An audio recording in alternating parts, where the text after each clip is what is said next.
देखिए, काफी मैंने चर्चा करी, हीरालाल जी ने भी करी और हमारे अशोक कुमार जी काफी सीनियर हैं, उन्होंने भी काफी बात रखी। हम लोग बहुत यह पूरा देश स्वतंत्रता दिवस को बड़ा धूमधाम से मनाता है।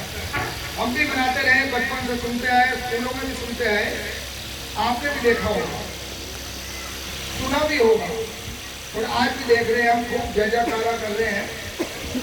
लेकिन इसके पीछे की तरफ जाएं, अभी जैसे हीरालाल जी कह रहे थे कि भाई देखिए बहुत सी चीजें हैं, हम लोग ओपन में बात नहीं कर सकते, सच्ची बात है। लेकिन फिर क्या ये हमारी आजादी को रोकता नहीं है? अगर मैं अपने हकों की बात कहूँ, आज इस स्वतंत्र देश में मैं अपनी बात भी ना कह पाऊँ, अगर मैं बात कह रहा हूँ और वो भी अपने हकों की बात कर रहा हूँ, संविधानिक दायरे में कह रहा हूँ, तो किसी की भावनाओं को ठेस पहुंच जाएगी। अगर वो ठेस पहुंचेगी तो क्या हमें जेलों में डाल देंगे? बड़ा दुखद बात। बाबा साहब ने भी जैसे खूब इनको मतलब चर्चाएं करी, खूब संघर्ष करा, या यूं कहिए कि जैसे इस जो आजादी के आंदोलन में आप देखोगे कि वो लोग दूषित मानसिकता के थे, हैं और वो रहेंगे। अगर ऐसा नहीं होता तो 2500 साल से ज्यादा समय से हम लोगों को गुलाम बना के नहीं रखा होता। ये तो कहो बाबा साहब ने संविधान में हमें बहुत अधिकार दे दिए।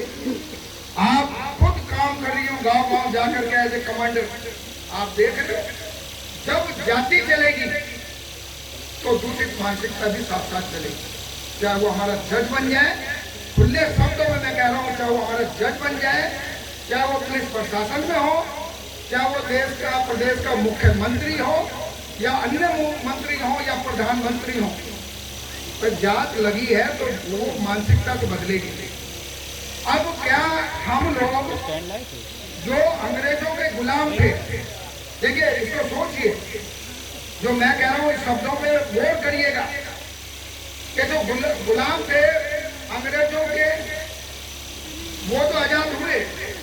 पहली बात तो ये गुलाम ही क्यों हुआ, देश क्यों गुलाम हुआ?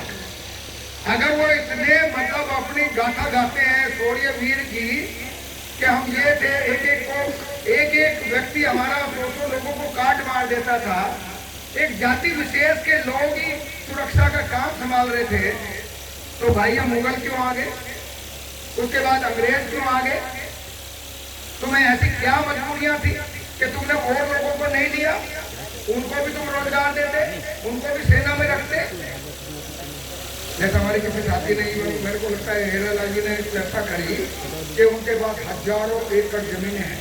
हम इसको अपनी चर्चाओं में कैडरों के माध्यम से भी बात करते हैं, चर्चा करते हैं कि उनके पास जमीनें हैं, सुबह से चलो शाम तक चले जाओ, चलते चले जाओ। इस गांव का भी अगर आप उदाहरण लेंगे तो आप पाएंगे कि जो दलित समाज के लोग हैं, बहुजन समाज के लोग हैं, ये तो सरकारी आंकड़े हैं, पूरे प्रदेश पूरे देश के अंदर हम लोग कम से कम 20% को क्रॉस कर रहे होंगे। मैं शेड्यूल कास्ट की बात कर रहा हूँ, ट्राइबल में बात ही नहीं कर, 0.5% से भी कम जमीनें हमारे पास हैं। तो ये बताइए कहाँ किया जाए? आज भी हमारी बहन बेटियों की इज्जत टूट जाती है। आप जाते हैं गाँव गाँव, हमें FIR लिखवाने में कितना जद्दोजहद करना पड़ता है, कितनी गुत्थम गुत्था करनी पड़ती है। वो तो जब है कि जब आप लोग पढ़े लिखे हैं, आपको बकायदा ट्रेनिंग दी गई है, पूरा संगठन खड़ा है, उसके बावजूद हमें कई कई दिन लग जाते हैं न्याय के लिए। तो क्या इससे ही आजादी कहते हैं? अगर ये आजादी है तो शायद वो उनके लिए है। ये अपनी किताबों में, अपने वेदों में तरह तरह की बात लिखते हैं, है ना, ढोल शूद्र गवार शूद्र नारी है, ये संविधान के अधिकारी। और जब ये चर्चा बनती है तो कहते हैं कि जो ये ताड़न का मतलब है कि शिक्षित करना या किसको पूरा करना। पढ़े लिखे लोग हैं, बाबा साहब के मानने वाले लोग हैं, तथागत गौतम बुद्ध को मानने वाले लोग हैं, उन्हीं की ये संतानें हैं। ऐसी क्यों मूर्खता कर रहे हो? वो मूर्खता नहीं कर रहे, वो ज्यादा ध्यान पर दिखा रहे हैं, सिर्फ इसलिए दिखा रहे हैं क्योंकि हमारी नादानी है, हमारी मूर्खता है, हम भाई भाई भी इकट्ठे नहीं हो पा रहे हैं। दूर की तो बात छोड़ दीजिए, इन सब चीजों पे हमें चर्चा करनी ही पड़ेगी। क्या उन्होंने हमें शिक्षा दी? आज भी स्कूलों का हाल देख लीजिए, आरक्षण बाबा साहब ने दिया, जहाँ इनकी मतलब जहाँ इनका हित होता है वहां तो ये पूरा ध्यान रखेंगे। राजनीतिक क्षेत्र में बाबा साहब ने 10 साल का आरक्षण दिया, वहां ये 1952 से पूरा कंप्लीट रखते हैं। देखिए, क्योंकि गधा घोड़ा कोई भी होगा उसको बना देंगे, वो उनका पूरा हित ध्यान रखेगा। हमारे में से बड़े गुलाम को ढूंढेंगे और उसको वो बना के रखेंगे। 1952 जब नौकरियों की बात आई तो ये कहने लगे, शुरू में मानसिकता की बात कर रहा हूँ, मानसिकता से आपको आजादी चाहिएगी, हम आजाद नहीं हुए हैं, ये बात मान के चलिए। जो मुट्ठी भर लोग मलाई खा रहे हैं आरक्षण का, वो हमारी कहीं गिनती में नहीं आते।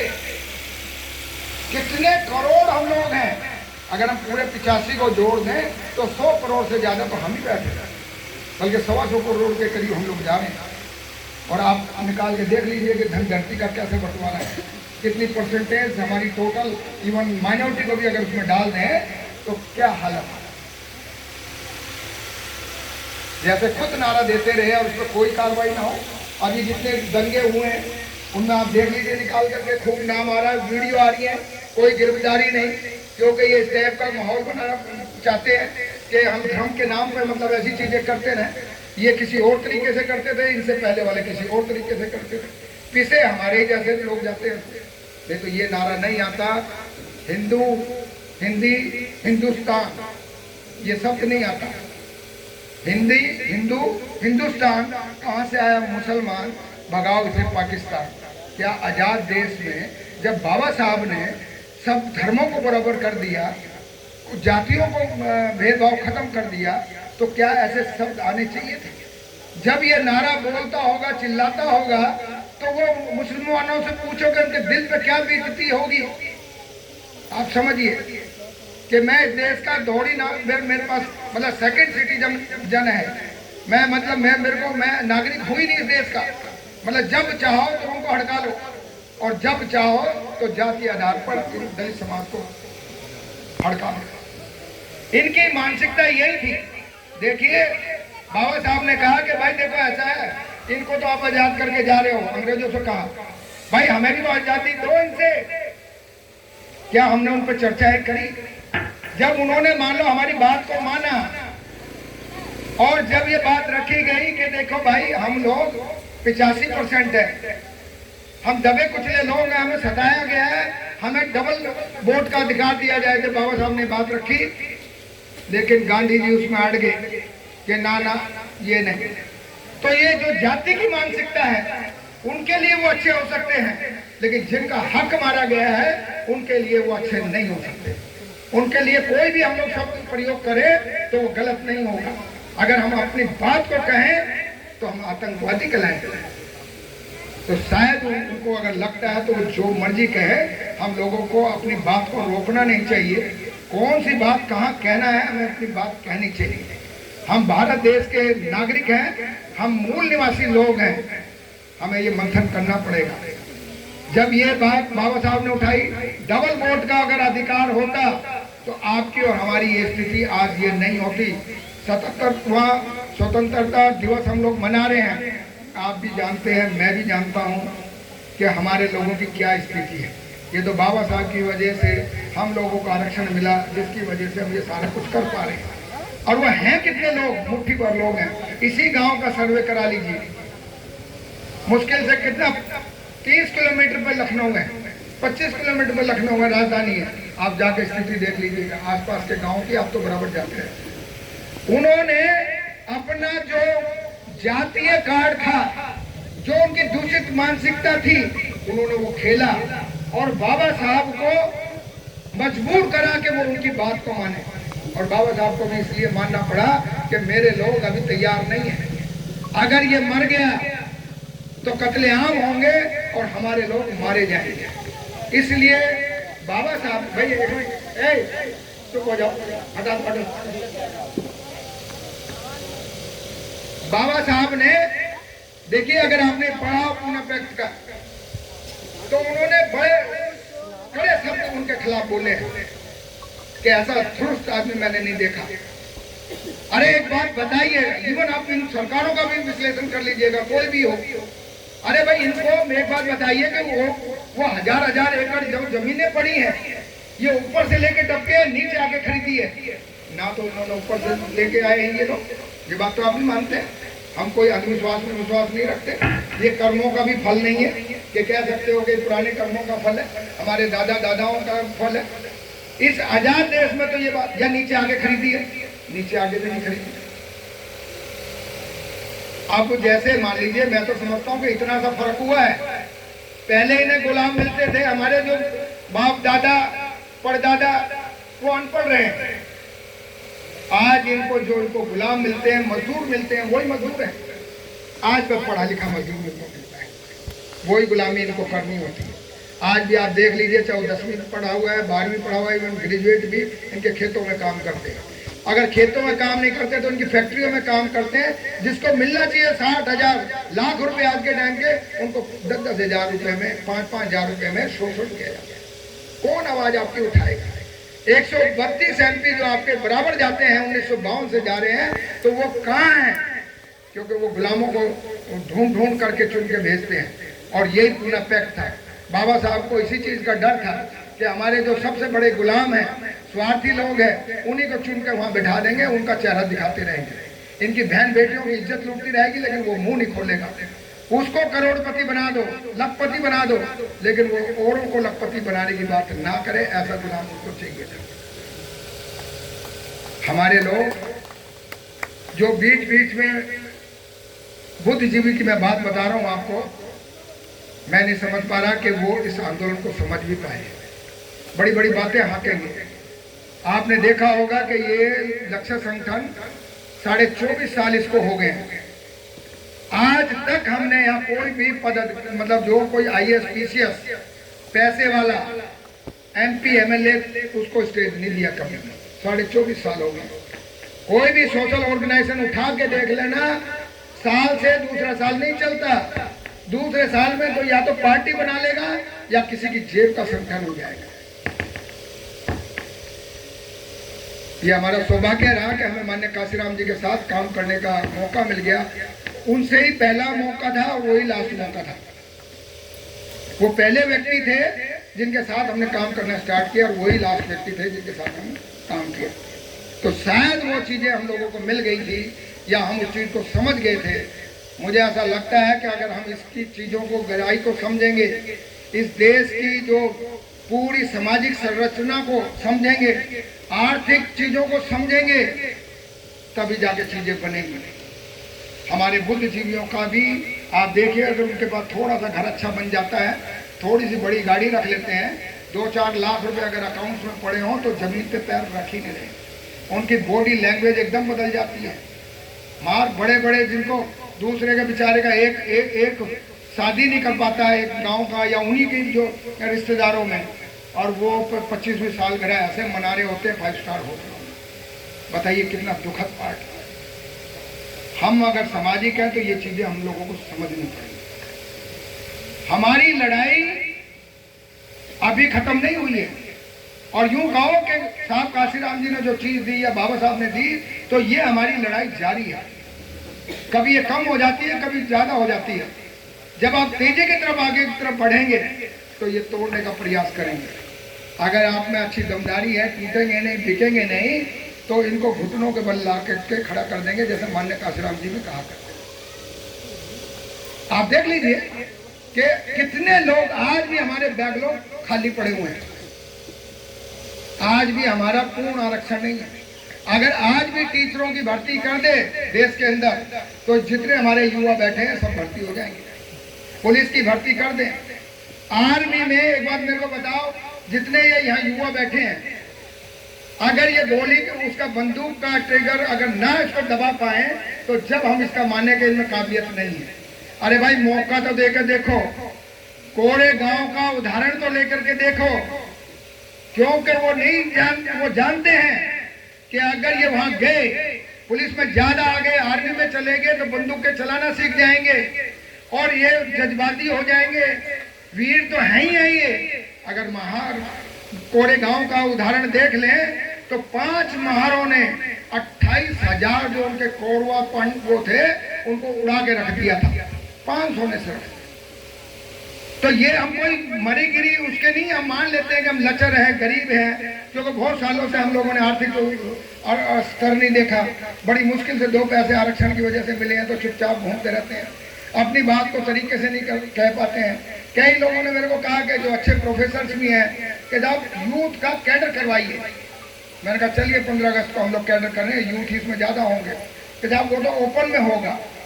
अरे भाई, ओपन में हो या अंदर हो, हम संवैधानिक दायरे में करेंगे ना। संविधान मुझे इस बात का पूर्ण बोलने का अधिकार देता है, और मैं इस बात के लिए कह रहा हूं कि मेरा हक इन्होंने लिया। ये मनुवादी हैं, ये ताड़न के अधिकारी कह रहे हैं, उसको शिक्षित बता रहे हैं, अपने हिसाब से अपनी चीजों को परिभाषा अपने शब्दों में बदलोगे। इतना मूर्ख हम लोगों को समझा है। फूलन देवी का उदाहरण इसमें बहुत बढ़िया फिट बैठता है कि वो उसके साथ इतनी ज्यादती हुई। मैं उनको कभी कभी मंथन करता हूं कि जैसे हम लोगों को जोड़ते फिरते हैं, लोग नहीं सुनते हैं, लेकिन ज्यादती अगर ज्यादा बढ़ेगी तो आपको इकट्ठा करने की जरूरत नहीं है। फूलन देवी ने 21, 22 तथाकथित बदमाशों को एक लाइन में खड़ा करके उड़ा दिया। ये हमारी महिला शक्ति की ताकत है। अगर इसे हम गलत कहें, इस पर चर्चा ना करें, तो ये संविधान किसी काम का नहीं है। ये तो बाबा साहब ने भी कहा था। अगर इसमें मैंने ये बात कही है तो क्या गलत कही है, मुझे ये बताइए। मैं किसको उकसा रहा हूँ? तो मेरी बहन की इज्जत लूटती है। संविधान इस बात के लिए मेरे को एक अधिकार भी देता है कि कोई तुम पे अटैक करने आए, तुम्हारे घर पे आए तो साले का गला काट दो। तो इसमें बुराई क्या है, मुझे बताइए।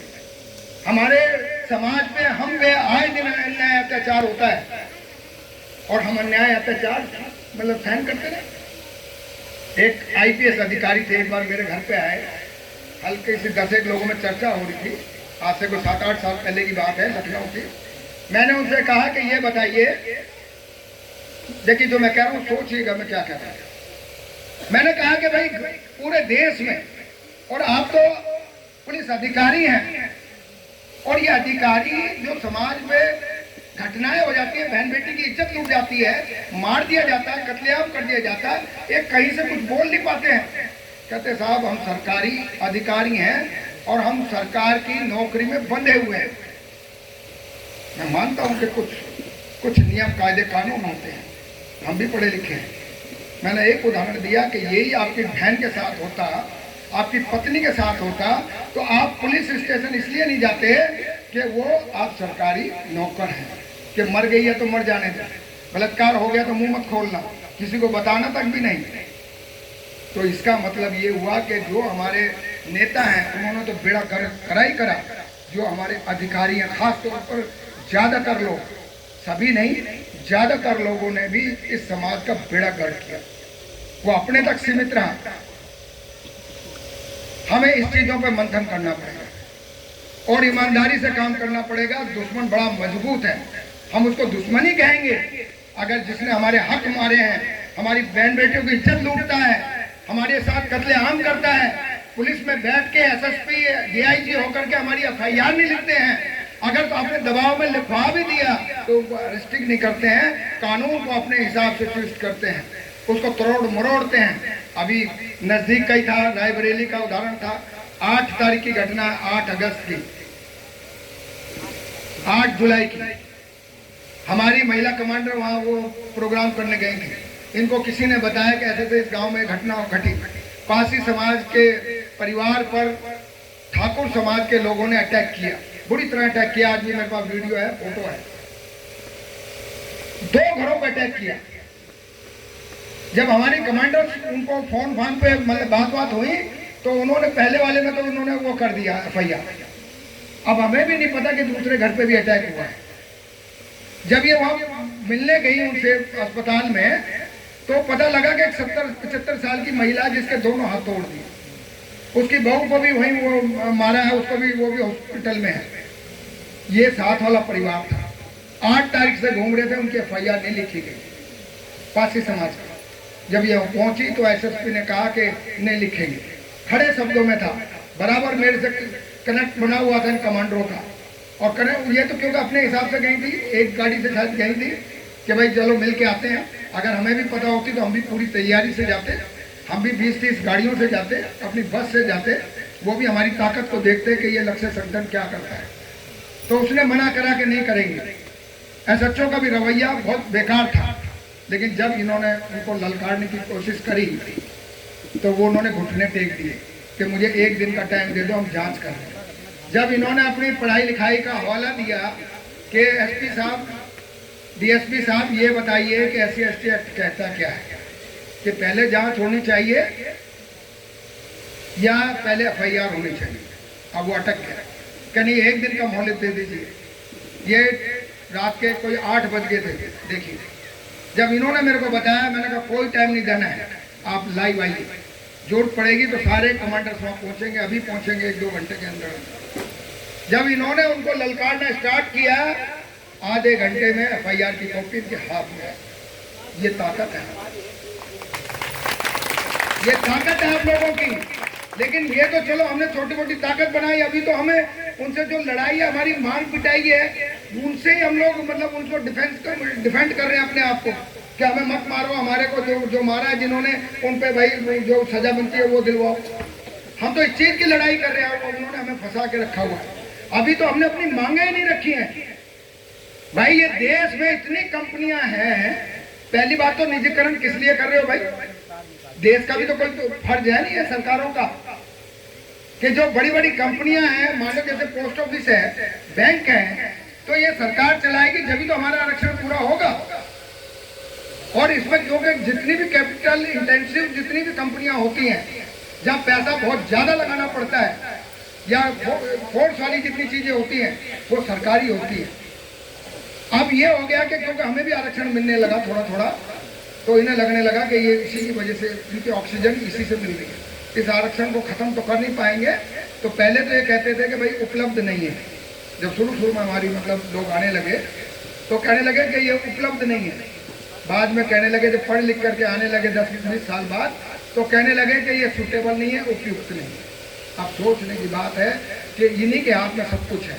थाना भी इनके हाथ में है, प्रशासन भी इनके हाथ में है, जुडिशरी भी इनके हाथ में है। नहीं तो ऐसे क्या इत्तेफाक है कि चीफ जस्टिस का जो चीफ जस्टिस है, उन्हीं के बच्चे चीफ जस्टिस बने या उन्हीं के बच्चे ही मतलब जुडिशरी में आए। ऐसी क्या काबिलियत उनके अंदर है जो अन्य लोगों के अंदर नहीं या नहीं है। अगर हमसे पूर्व वक्ता ने बात कही कि हमें अगर जरा सा मौका मिला तो हमारे बच्चों ने IAS की टॉप करके दिखा दिया, जिनको ये कहते हैं कि टॉप ऑन टॉप है। आज हमारे बच्चे, हमारे लोग, हमारे समाज के लोग जहाँ जहाँ मौका मिला, चाहे वो मेडिकल क्षेत्र का वो हो, चाहे कहीं भी हो, जहाँ जहाँ मौका मिला उन्होंने हिला के रख दिया। खेल में PT उषा का आप उदाहरण देख लीजिए, ये जितनी भी टाइम थी उससे जो बॉक्सर वाली जितनी है, आप उठा करके तैयार देख लीजिए। अगर जरा सा मौका दिया, वो तो क्या है ना कि चावल भी ढंग से नहीं मिलते, उसमें एक्सरसाइज करती है। कभी दूध का तो उनको नसीब भी नहीं होता होगा, उसके बावजूद मेहनत मजदूरी करके अपने माँ बाप को पाल रही हैं वो बेटियां। आज भी हमारे गांव घर घरों में आप देखते होंगे, रिश्तेदारियों में देखते होंगे, इन्होंने हमें कहीं मौका नहीं दिया। और ऊपर से उनका निजीकरण कर रहे हैं सरकारी महकमों का, तो वहाँ तो भैया आपका आरक्षण नहीं है। हमने ये बात 2004 में पार्लियामेंट में प्रदर्शन करा था बड़ा। हमने ये बात कही थी कि भाई निजीकरण पर रोक लगे और निजी क्षेत्र में जितनी भी कंपनियां हैं उसमें हमारा आरक्षण होना चाहिए। हम लोग इसको बहुत बड़ा मुद्दा नहीं बना पाए, क्यों? समाज नहीं साथ दे रहा है। एक बात बताइए कि जब मान लीजिए बड़ी बड़ी कंपनियां जितनी भी है, चाहे अंबानी है, अडानी है, तमाम है, इनको करोड़ों रुपए टैक्स की बेनिफिट दिया जाता है। इनके लाखों रुपए जो लोन दिए जाते हैं सरकारी बैंकों से, उनको माफ कर दिया जाता है। आप जाकर देख लीजिए हमारे कितने लोग हैं। अगर वहाँ आरक्षण होता तो हमारे बहुत लोगों को जो 5-5 हज़ार रुपये में उसी कंपनी में काम कर रहे हैं, उनको भी वहाँ लाख लाख रुपए मिल रहे होते आज के टाइम में। भाई क्या करे आदमी, कहीं तो कुछ तो करना है। ये गंभीरता हमारे समाज में नहीं है। जिनको तथाकथित इंटेलेक्चुअल ग्रुप हम कहते हैं, मैं बड़ी बात नहीं कह रहा, उनको नहीं पता इस आंदोलन की परिभाषा है क्या। वो कभी कहीं ढोल वहां बज रहा है तो वहां जाके नाचने लगते हैं, अगर वहां ढोल बज रहा है तो वहां जाके नाचने लगते हैं, और वो दूसरों को भी कोशिश करते हैं कि यहाँ के नाच ले। उनको यही नहीं पता कि ये हमारा ढोल है या नहीं है। बस 24 का हमें करना है, संविधान बचाना, ये आप सुनते होंगे। चाहे दुश्मन को दे दो लेकिन इसको रोक दो। अरे भाई वो भी वैसे ही है। आप अपनी ताकत में मत बनाओ, वो कहते हैं कि कोई पता नहीं कौन काशीराम आएगा। अब भाई क्यों काशीराम आएगा? तुम में क्या कमी है? दो हाथ तुम्हारे नहीं है, खाना तुम नहीं खा रहे हो, पढ़े लिखे तुम नहीं हो, दुनिया में तो बड़ा ज्ञान बांट रहे हो। आप खुल के बात करो ना, जैसे हम ये बात कर रहे हैं। आप क्यों छुप रहे हो? अगर ये बात मैं कह रहा हूं तो इसमें बुराई है क्या? ये संविधान के दायरे में हम बात कर रहे हैं ना। अगर हम सरकारी भी हैं तो क्या हुआ?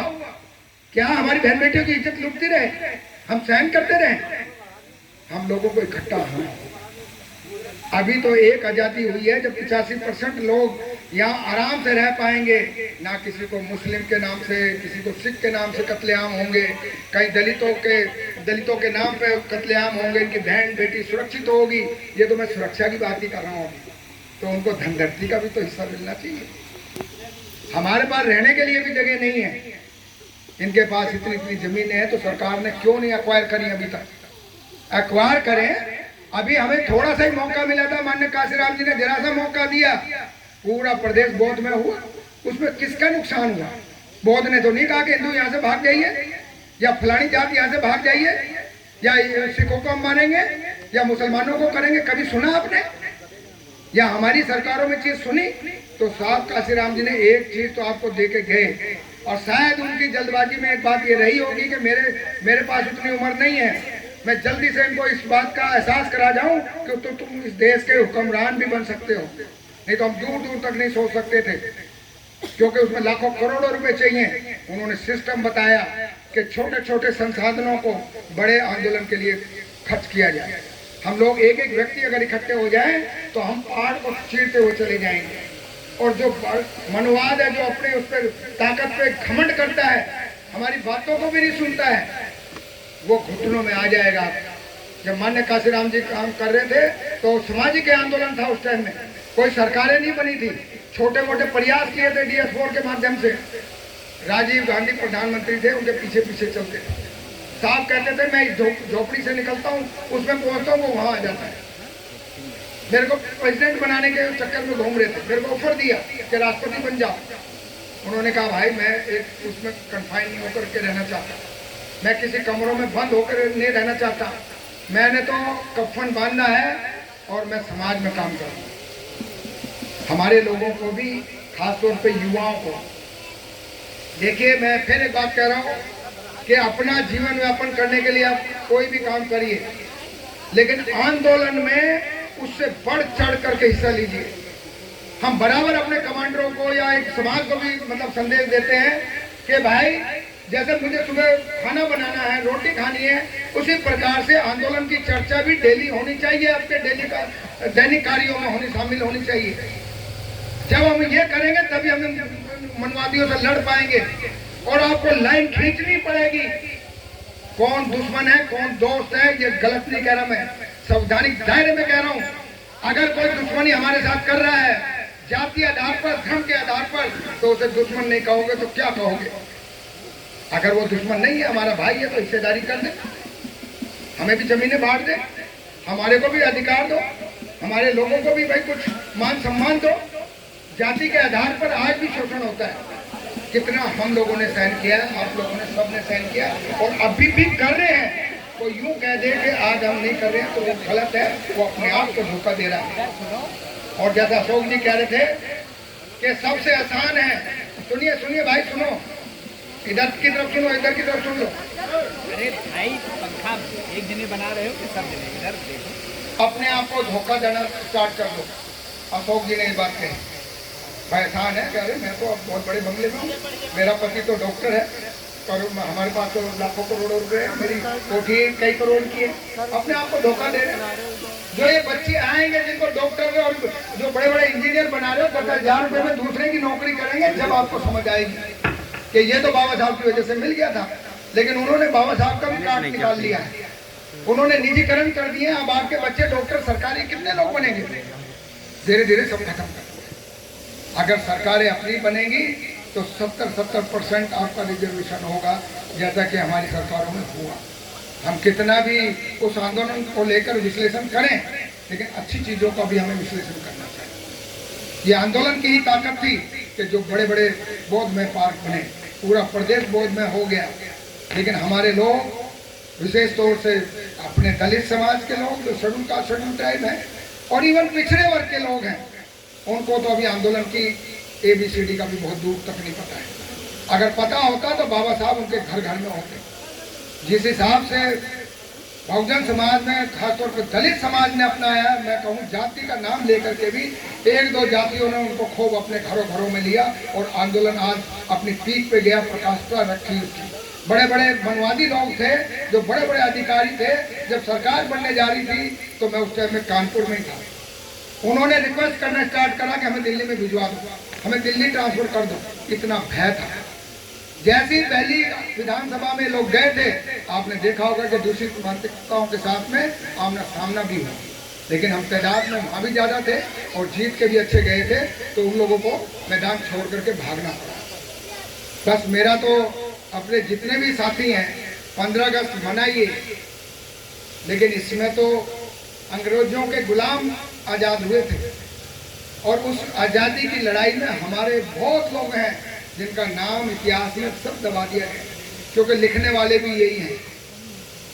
तमाम लोग हैं, कहीं भी नाम नहीं आता, ये ना पता आपको लग जाए कि ये महिला उदा देवी हमारी महिला थी, जिसने एक ही लाइन में अकेली एक महिला ने 39 अंग्रेजों को उड़ा के रख दिया। अगर ये भाव आपके अंदर आ गए तो मैं समझता हूँ कि आज ही आप अपना घर में जा करके अपना बोरिया बिस्तर बांधना स्टार्ट कर दोगे कि बच्चों मैंने तो आपके लिए बहुत कर दिया, अब मैं समाज के लिए जाऊंगा। अब तक तो मैं ये था कि भाई वो कहते थे कि हमें बस जो दैनिक कार्य में सोशल मूवमेंट को डाल लो। अब मेरा ये है कि सारा काम मेरा सोशल मूवमेंट का होगा और हार्डली मैं आपसे फोन पे बात कर पाऊंगी। मैं कभी बनारस में होंगी, कभी बेंगलोर में होंगी, कभी मैं दिल्ली में होंगी, मुझे भी नहीं पता। ऐसा ये कर लेंगे अगर आप मंथन ईमानदारी से कर लोगे, चाहे वो महिला है चाहे हमारे युवा है। मैं समझता हूं कि अगर आप लोगों ने थोड़ी सी भी अगर इसको गंभीरता से लिया, शोषण का नाम यहां से खत्म हो जाएगा। मैं दावे के साथ कह रहा हूं, अगर युवा हमारा स्थान ले, यहां बैठ के आज इस बात का प्रण ले कि किसी गांव में हम शोषण नहीं होने देंगे, युवाओं को इकट्ठा करेंगे, संवैधानिक तौर से सड़कों पे उतरेंगे और दिन और रात लोगों को जगाएंगे, मैं समझता हूं कि किसी दमदारों की जो दबंग, जिनको बार बार दबंग कहते हैं, वो दबंग नहीं है। वो दबंग जब तक है जब तक हम लोग अब उसका विरोध नहीं कर रहे हैं। अगर विरोध करेंगे तो इनकी हिम्मत दूर दूर तक नहीं है। मैं इसमें एक उदाहरण देना चाहूंगा कि जैसे इसी गांव का एक उदाहरण लीजिए।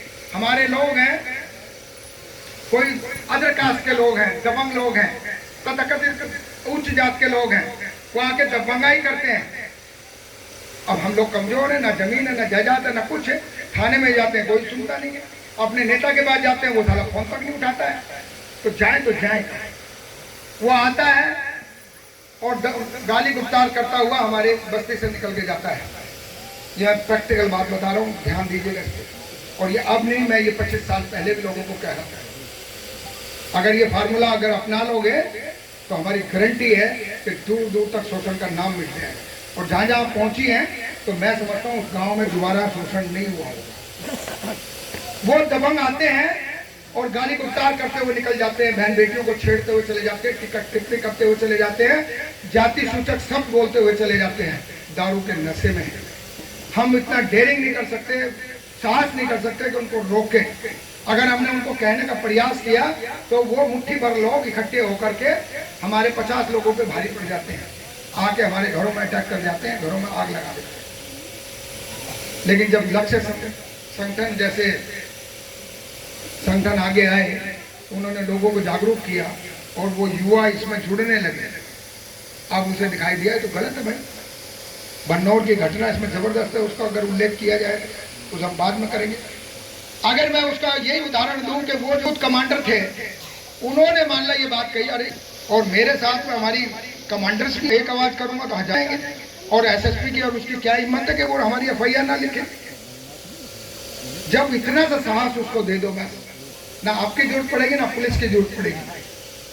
अब ये समझ लीजिए, जब वो दोबारा आए दूसरे दिन तो इन्होंने पहले ही तय कर लिया, चाचा ताऊ के लड़कों ने, यार दोस्तों ने, जो नशे के यूथ कमांडर थे, कि इसको आज सीधा करेंगे। तो जैसे ही वो दारू के नशे में बदतमीजी करने के लिए आए, करते हुए निकल रहे थे, उन्होंने उनको वहीं पकड़ा, अच्छे से उनकी तोड़ाई करी। वो पुलिस तक भी नहीं पहुंच पाए कि हम जाके विरोध करें। उसके बाद ये मानसिकता की लड़ाई है, ये यहाँ की लड़ाई है, ये गुत्थम गुत्था की लड़ाई नहीं है। बस इतना सा साहस आपने उसमें भर दिया था कि बेटा तेरे साथ मैं खड़ी हूँ, मैं खड़ा हूँ, हमारी टीम खड़ी है। 12 बजे 2 बजे भी फोन करेगा, हम फोन उठाएंगे, जरूरत पड़ेगी तो थाने में आकर थाने का घेराव करेंगे। इतना सा उसको बस आश्वासन दे दो, और प्रैक्टिकली उसने देख भी रखा है, तो वो आपकी जरूरत नहीं पड़ेगी, वो उस बदमाशों को वहीं ठीक कर देगा। 2 हाथ उसके हैं, 2 हाथ उसके हैं, हमारा क्या जाएगा भाई, मरे गिरे का और क्या जाएगा। जब जूते पे जूते लग रहे हैं 2 जूते और सही, लेकिन जब हमने ठान ली कि इसको ठीक करना है, उस दिन से उस गांव से शोषण का नाम खत्म हो जाएगा। ये बड़ी बात है, इसको आप ठान लीजिए, बांध लीजिए, और युवाओं को भी। और जो देखिए मेरा बिल्कुल क्लियर है कि हम आंदोलन के समर्थक जरूर होंगे, लेकिन नेताओं का बस्ता उठा के नहीं चलेंगे, बिल्कुल नहीं चलेंगे। चाहे वो हमारे समाज के क्यों ना हो, या इवन आंदोलन के लोग क्यों ना हो, अगर हम लोगों को तैयार कर रहे हैं तो जैसा मतलब लोगों को वो उदाहरण भी देते हैं कि हमारे समाज में एक बंदूक है और गोलियां खूब सारी हैं, गोलियां खूब सारी हैं। जब लोगों को आप जगा दोगे तो उसमें चेतना आ गई, सूझबूझ आ गई, जागरूकता आ गई। हम जागरूकता अभियान भी चला रहे हैं ना, यही जागरूकता अभियान है। और है क्या, आए या ताली बजाइए और ये करा और वो चल दिए, फोटो ली, अगले दिन फोटो डाल दी, तो वो नहीं होगा, उससे कुछ नहीं होने वाला।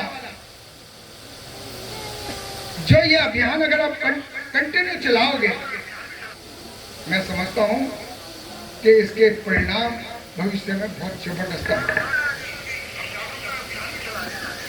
आज वो नेता जिसका मैं समर्थन कर रहा था, मान लीजिए आज वो यहाँ है, कल को मनवाद की गोद में होगा, कौन उसको कहेगा कि नहीं जाएगा। आज वो कसमें इसलिए खा रहा है क्योंकि हम मलाई खाए, वो हमारा सेवक है।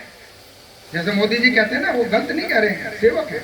लेकिन ये है कि जो नागरिक है उनको एहसास होना चाहिए कि वाकई हमारा सेवक है। आप जाके कहते हो ना पुलिस वाले को, जब आप वहाँ कह रहे थे उसमें रायबरेली में, जब वो एसएचओ थोड़ा अड़ के बात कर रहा था, तो आपने कहा, वो वीडियो में भी आ रहा है कि एसएचओ साहब आपकी दूषित मानसिकता है। 8 तारीख की घटना हो गई, 3 दिन हो गए SC का मामला है और अभी तक आपने FIR नहीं की, तो आपकी मानसिकता गड़बड़ है। बात यह है कि हम लोग मानसिक रूप से मजबूत नहीं हुए हैं। अगर मजबूत हो जाए तो हमें बहुत ज्यादा पढ़ाई लिखाई की इस आंदोलन में जरूरत ही नहीं है। इसमें PhD चाहिए, ग्रेजुएट चाहिए, किसी की कोई जरूरत नहीं है। इतना समझ सबको आता है कि एक छोटा सा जानवर है, एक कीड़ा भी है, अगर कीड़े को, या वो कहते हैं ना, वो कौन सा होता है डंक जो मारता है, बिच्छू, आप छेड़ के देखोगे, उनको डंक मारने का पूर्ण अधिकार है। लेकिन इस देश में दलित समाज को खासतौर पर विरोध करने का कोई अधिकार नहीं। उसकी बहन बेटियों की इज्जत लुट जाए, उनके परिवार के कत्ले आम हो जाए, वो विरोध नहीं कर पाता है। जबकि एक जानवर, एक पशु, एक कीड़ा मकोड़ा, उसको अधिकार है इस बात का कि वो मर जाए लेकिन वो एकदम रिएक्शन देगा। लेकिन मुझे बता दीजिए, हमारे युवा बैठे हैं कि कितनों ने रिएक्शन दिया है। रिएक्शन देना पड़ेगा, तो जरूरी नहीं है बंदूकों से देना पड़े। बाबा साहब ने हमें बंदूक जो दी है वो हमें राजनीतिक क्षेत्र दिया है, और जो गोलियां दी है वो हमारी वोटें हैं। हम इसको अपने कैडरों के बाद भी कहते हैं कि हमारे पास एक बंदूक है बड़ी मुश्किल से। अब वो जैसे भी लचर पचर चल रही है वो आप लोग देखो, लेकिन आपके पास और कुछ नहीं है। दूसरों के पास बंदूकों की तह लगी हुई है, लेकिन उनके पास गोलियां नहीं है। वो हमारी गोलियों को इस्तेमाल करते हैं, हमारे बीच में से चुन चुन करके हमारे नेताओं को इस्तेमाल करते हैं। तो हम लास्ट में पूछते हैं कि भाई एक बात बताओ, कैडर के बाद जैसे मैं आपसे पूछूं कि एक बंदूक हमारे समाज की है, बंदूक गोलियां हमारे पास खूब है, आपके पास दूसरी, अभी तक हम दुश्मन के यहाँ डालते रहे, दूसरों की बंदूकों में अपनी गोली डालते रहे, जिसी से हमारी ये दशा है, ये दुर्दशा है। अगर हम बंदूक को, अब कौन सी बंदूक में गोली डालोगे? मैं आपसे एक पूछता हूँ, एक सवाल मैं करता हूँ। अगर मैं इतनी देर से बोल रहा हूँ तो 2 बंदूकें हैं, एक दुश्मन के पास है और एक अपने पास है, अपनी है, तो किस में बंदूक में गोली डालोगे? क्यों जी? सही बात। अगर वो गोली मेरे को ही लग रही थी, ये जरूरी नहीं है कि बंदूक के रूप में ही लगे, वो बहुत बड़े रूप में। अगर गोली लगी होती तो कोई बात नहीं थी, वो एक दिन निमट गया होता। लेकिन यहाँ तो रोज मर रहे हैं हम लोग। कभी हम अपनी बहन बेटियों को देख रहे हैं, कभी हम लोग मजदूरी के लिए खड़े रहते हैं, एक 200-250 रुपए की मजदूरी नहीं मिलती है, तो रोज मर रहे हैं। हम अपना शरीर बेचने जाते हैं, जो बेचारे जा करके सुबह लाइन में खड़े होते हैं, मुश्किल से उन्हें, और क्या उनके साथ ट्रीटमेंट होता है ये आप देख लीजिए। अगर उनकी भी फैक्ट्रियां लगी होती, उनके भी बड़े बड़े फार्म हाउस होते, तो उनको क्या जरूरत थी दूसरे के यहाँ काम करने की? बड़ी बड़ी मशीनें काम कर रही होती। अपने में डालोगे तो दुश्मन को लगेगा। ये विचारधारा की लड़ाई है। वो विचारधारा जो हमें गुलाम बनाती है, उसका सत्यानाश हम लोगों को करना है। इसलिए अपनी बंदूकों को हमें मजबूत करना है, उसमें गोलियां डालनी है। अगर दुश्मन की बंदूकों में गोली डालोगे तो वो हमें सत्यानाश करते रहेंगे 2500 साल, जिसमें हमारे बीच में हमारे बड़े बड़े योद्धा भी आए, महापुरुष आए। उन्होंने इतना बड़ा बड़ा ज्ञान दिया, इतने बड़ा बड़ा लिख के गए, इतनी बड़ी लड़ाई लड़ी है। लेकिन हम कभी कभी सोचने पर मजबूर होते हैं कि क्या वाकई हम लोग इंसान हैं? शायद इंसान जैसा हम व्यवहार नहीं कर रहे। अगर हमारी दौरानी जेठानी का अगर कुछ हो जाता है, भाई छोटे भाई ने थोड़ी सी भी जमीन इधर उधर कर दी तो गुत्थम गुत्था कर रहे हैं, पुलिस में जा रहे हैं। लेकिन जिसने सैकड़ों एकड़ जमीनें हमारी हजारों सालों से दबा के रखी, उस पर हम कोई आवाज ही नहीं कर रहे। हमारी सोच ही नहीं। सोचना पड़ेगा। दिनचर्या में डेली अपना ये आंदोलन की चर्चा करनी पड़ेगी, बाबा साहब की चर्चा करनी पड़ेगी, मान्य काशीराम जी की चर्चा करनी पड़ेगी, फूलन देवी की चर्चा करनी पड़ेगी। शोषण खत्म हो। बहुत समय मैंने आपका लिया। मैं समझता हूँ कि फिर और लंबी बातें कैडरों के माध्यम से होगी। बहुत सी चीजें हम बंद कमरे में करेंगे, लेकिन खुली जगह भी हम रुकेंगे नहीं, अपनी बात कहेंगे। जो उन्हें करना है वो करें। कोई भी धारा लगानी है लगाएं। ये वायरल होंगी ये वीडियो, बिल्कुल करिए, कोई दिक्कत नहीं है। हम संवैधानिक दायरे में बोल रहे हैं, संविधान मानने वाले लोग हैं। लेकिन उसके बाद भी अगर किसी ने बदतमीजी करनी है करिए। हमारा कमांडर, हमारे कमांडर कोई बात छोड़ दी, गांव में जाकर के लोगों को तैयार कर रहे हैं। अगर किसी भी व्यक्ति को, हमारे समाज के किसी भी लोगों को अगर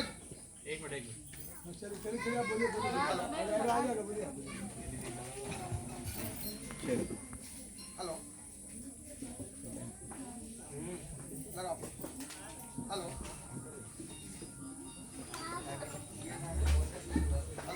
हेलो, क्योंकि देखिए ऐसा है कि मैं देखा करता था कि जब हम मान्य काशीराम जी के साथ चलते थे, तो हमारा जो बाहुल्य है, मैं दिल्ली का रहने वाला हूँ, तो वहीं हमारी पढ़ाई हुई, वहीं लिखाई हुई, वहीं गांव है, सब कुछ है, या पश्चिमी उत्तर प्रदेश में रिश्तेदारियाँ हैं।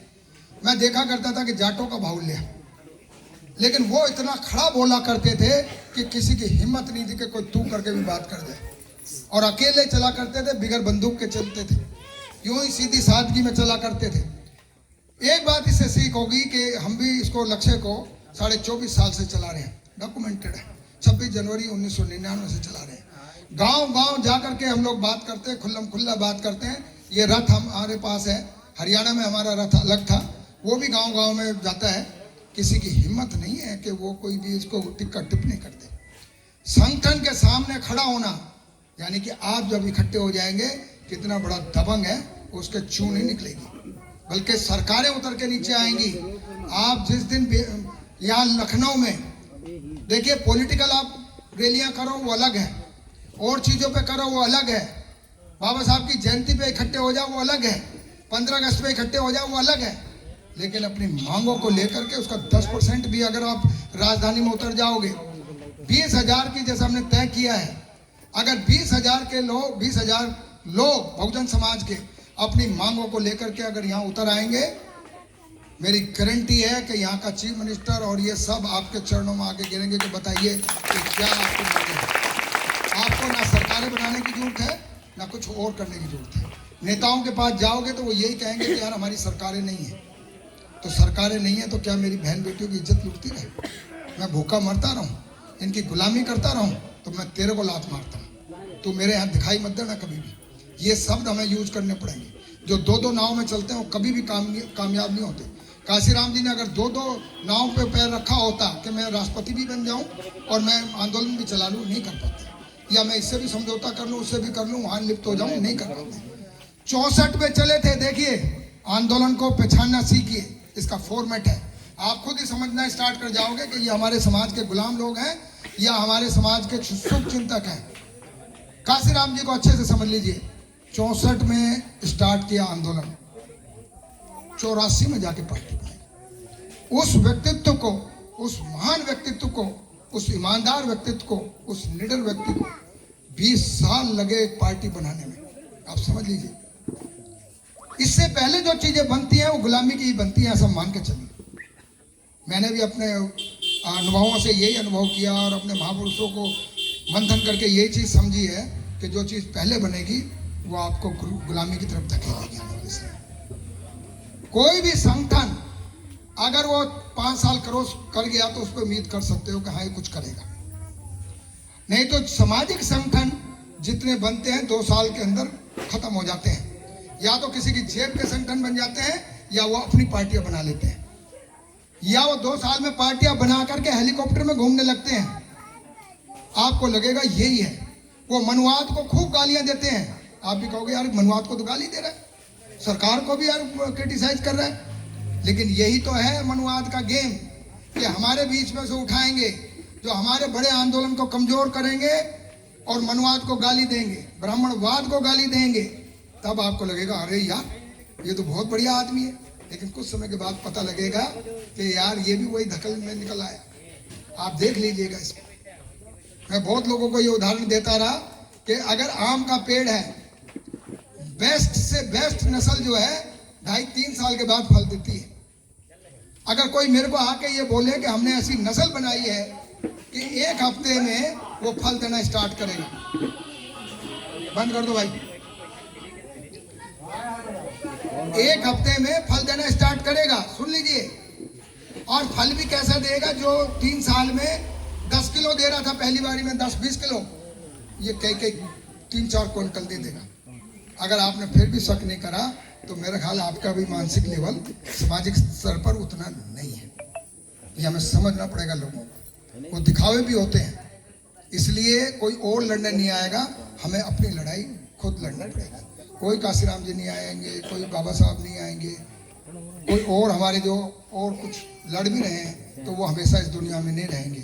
आपको हमें इतनी तैयारी करनी है कि हमारी आने वाली जनरेशन भी इस लड़ाई में कूदे, वो भी शामिल रहे। ऐसी सभाओं में लाना अपने बच्चों को कोई बुराई नहीं है।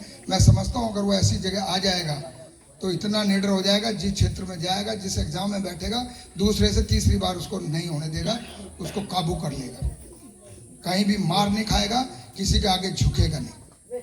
और ये हम चाहते हैं कि मानसिक रूप से प्रबल कर दें, मजबूत कर दें अपने समाज को, जिसको किसी हथियारों की जरूरत नहीं पड़ेगी।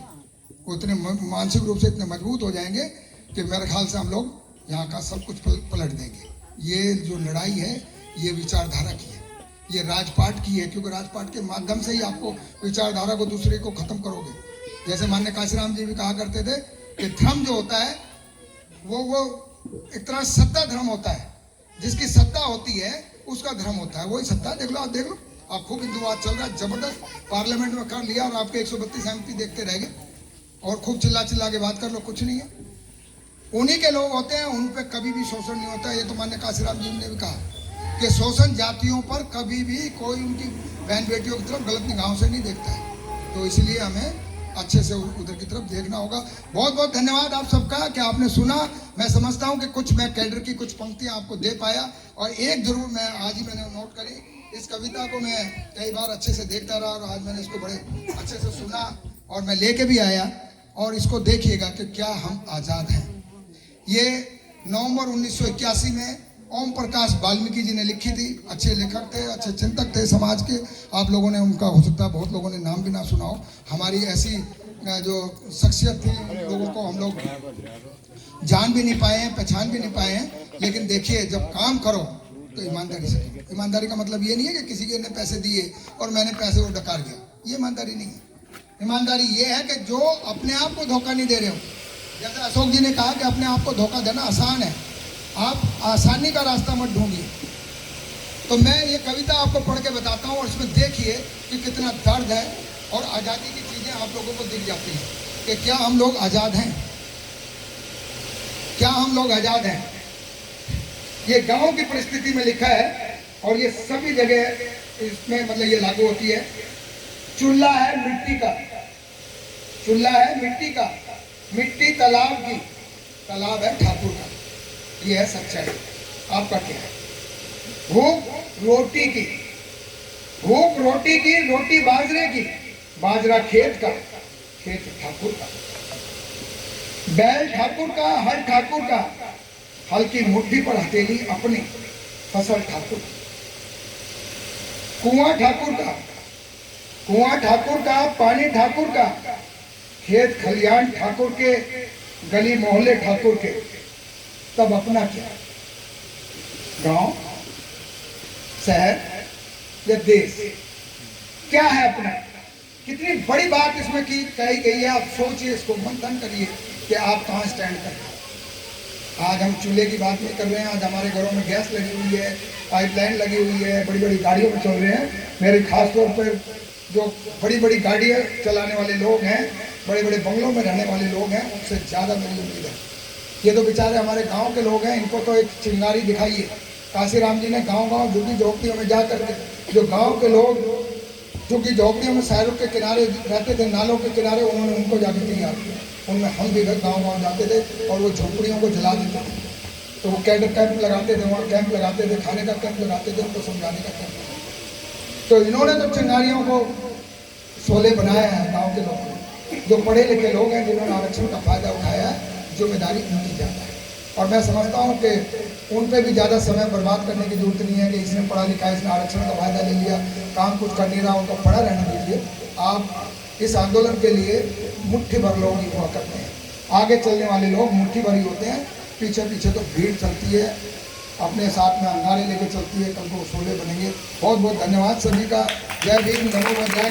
मैं समझता हूँ कि कुछ चीज़ें आप लोगों को जरूर अवश्य मिली होंगी। बहुत बहुत धन्यवाद। जय भीम, नमो बुद्धाय। कम करो, हर